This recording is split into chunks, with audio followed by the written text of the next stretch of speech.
Attention to all SSS members at pensioners. Para sa mga nagtatanong, ang tanong po niya, kasali ba mga pensioner niyan, ma'am? Sa video na ito, pakitapos hanggang sa dulo para malaman ang buong impormasyon.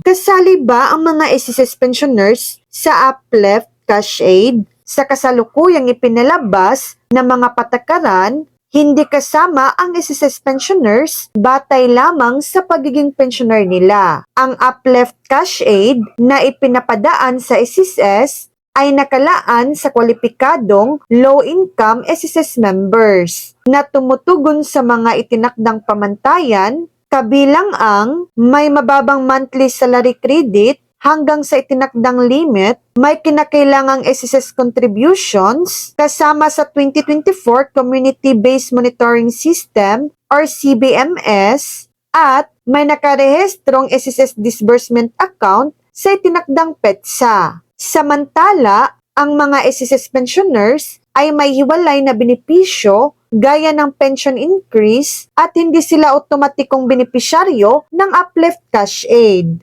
So yan lang po ang latest update.